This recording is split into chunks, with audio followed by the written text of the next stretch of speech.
Hey everybody, this is James C here, and I wanted to do one more video on what Casca's going to do when she sees Guts. This is 100% speculation, and these are my theories and reasons for doing this.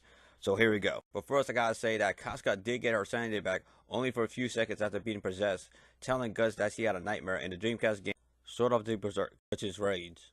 This was written by Kentaro Miura himself, and it takes place in volumes 22 and 23, making this canon. So here we go. Let's go back to volume 28, where this all started. Skull Knight tells Guts that the Flower Storm Monarch could help Casca regain her memory, but he also says that there's no guaranteed your wish will be her wish. This was a great move by Miura to not only throw hope to Guts into the readers, but despair as well. By doing this in volume 28 that came out in 2005, this kept the series going strong for nearly 13 years after that.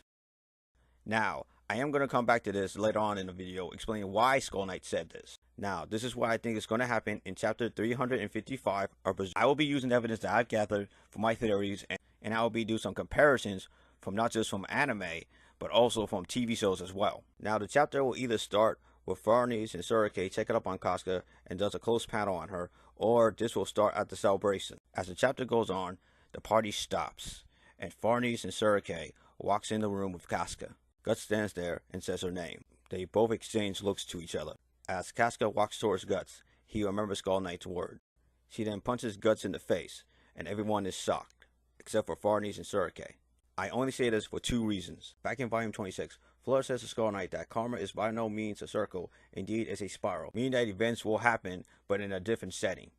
My first reason why Casca will punch Guts in the face is for the same reason Rickett slapped Griffith for what he did to his fellow comrades to achieve his dream. Rickett didn't want to believe what Guts told him on the Hill of Swords. He felt the same, that he couldn't do anything that day, but make grace for them since he couldn't share their fate. Also, I think about Naruto too, and here's why.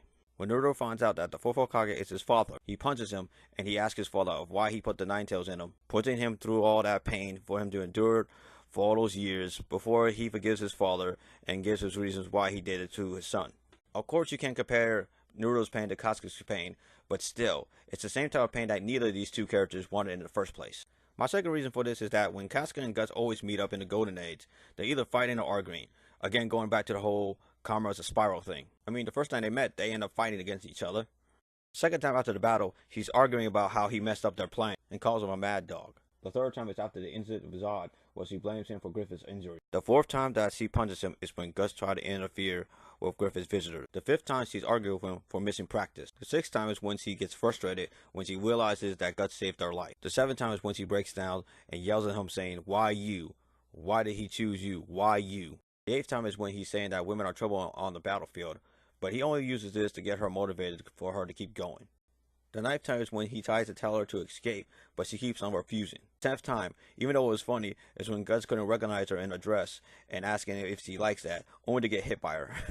That was pretty funny. The 11th time is when she tried to stop Guts from leaving the Band of the Hawks. The 12th time is when she attacks him for leaving the Band of the Hawk and just leaving them there for an entire year. I also forgot that she blames him for leaving Griffith's side when he needed him the most. 13th time is when she gets upset with him because she thought he was going to leave him again, only to find out that he wants her to come with him. 14th time is when Guts gets angry about Casca still having feelings for Griffith as she still loves Guts. The 15th time is when she's trying to stop Guts from wild falling. The 16th time is when she's yelling at him, slapping him, and to keep his promise to be with her. The 17th time is when she tries to convince Guts to escape with her instead of just fighting against Wild, only for him to fight against him and let him protect her. For the 18th time and the final time, she tells him that it's okay to run away, only for him to say that it's okay to die as a mercenary, which causes her to cry because she wants him to be with him. And, well, she kind of tells him to go off die somewhere when she kind of doesn't really know it's a lot, but it's kind of like the theme for Guts and Casca in Berserk. So, let's keep going. Casca will yell at Guts for making her remember all the events that happened in the eclipse. Seeing the comrades that she protected for an entire year, that even protected her in the eclipse, gone. And then she'll remember what Griffith did to her. Guts then tells her that he's sorry, and tells her the reasons why he did it. It almost looks like she's breaking down, as Farnese and Surike are looking on. Guts will walk away sad as everyone's looking on, only to realize that Casca is holding his metal arm. Now they may do a flashback of how Guts tries to save her when she was drowning in the ocean.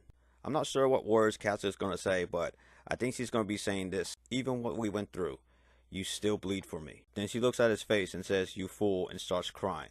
And I think the chapter ends with Guts holding her. Now, here's the reason why I think this will happen. The storyteller's job is to not only make the story good for you to keep on reading, but to also trick them as well. Let's get back to Skull Knight's. Think about the two words he used. No guarantee. These two words carried the series for nearly 13 years. 13 years these two words were in the depths of everyone's hearts who was a fan of Berserk. Now, for example, let's say that you order 3 books from an anime website of Berserk, and you're wondering if they're going to come in the same day, and they tell you that there's no guarantee that's going to happen.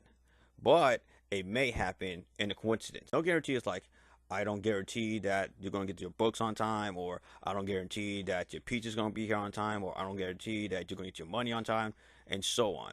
But at some coincidence, it always somehow happens, depending on the circumstances. Also, I think about volume 26 again, when Skull Knight and Flora are talking about that they're not bound to choose the same path as you and I did.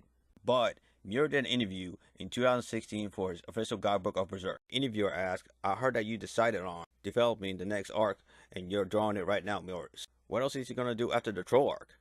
I mean, the group seems they were a little bit OP, and that by putting this in, with Casca getting her mind back, we get that there can be consequences of doing so. What makes you want to read it even more, because you want to know exactly if Casca comes back, will she be the same, will she be different, and so on. This makes me think that they may have had a Casca in the group at the time, and may have been the Skull Knight's former lover, and when he tried to help her recover her memories, something probably went wrong.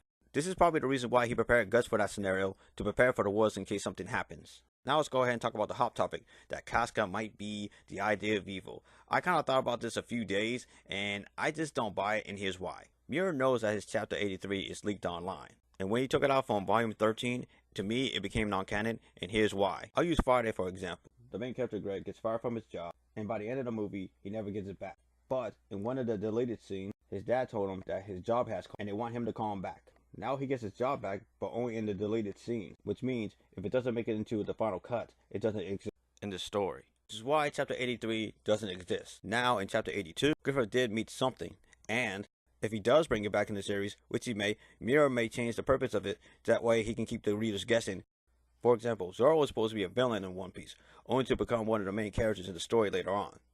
My point is, he may bring that entity back, but it won't be the same. That's what I'm trying to say. Now let's talk about the thorns around Casca's heart. It's clear that's the curse. It's very clear. But to me, I don't think it's the idea of evil again.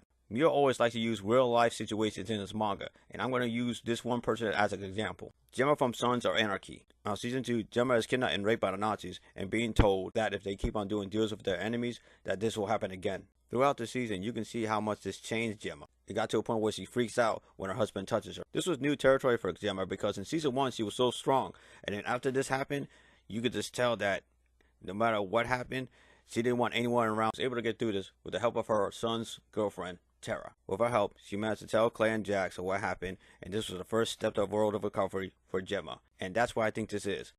If you want more proof, Far Needs gives Mini Casca the courage to face the darkness surrounding her heart, letting her know that she won't be alone to do so, as she will be the one that blows away the darkness. It was the same when Shurike got Guts back into his sanity in chapter 228. Not to mention that she has a cursed heart. But I'm not worried about it, and here's why. Because there's a character right now that actually can cure our heart, and that's the boy in the moonlight.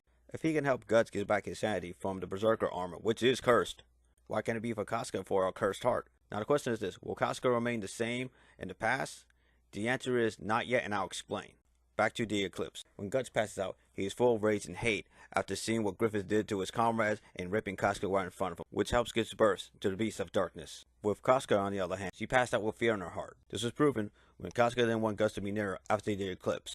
Not only that, when someone tries to rape her, she thinks about the eclipse and she's in fear, and sometimes she gets paralyzed. To me, she'd be too scared to do anything at the moment. This is why this will be a road of recovery for her, so that she can build up to get her confidence back. I don't know how long, but it's going to be a while before we see the old Casca back. Well, I know people are going to say it's too happy for Berserk, but I'll give you another example before I end this video. In volume 16, chapter 116, Rosine says to Jill, now you'll be alright, even with all the bad stuff, alright.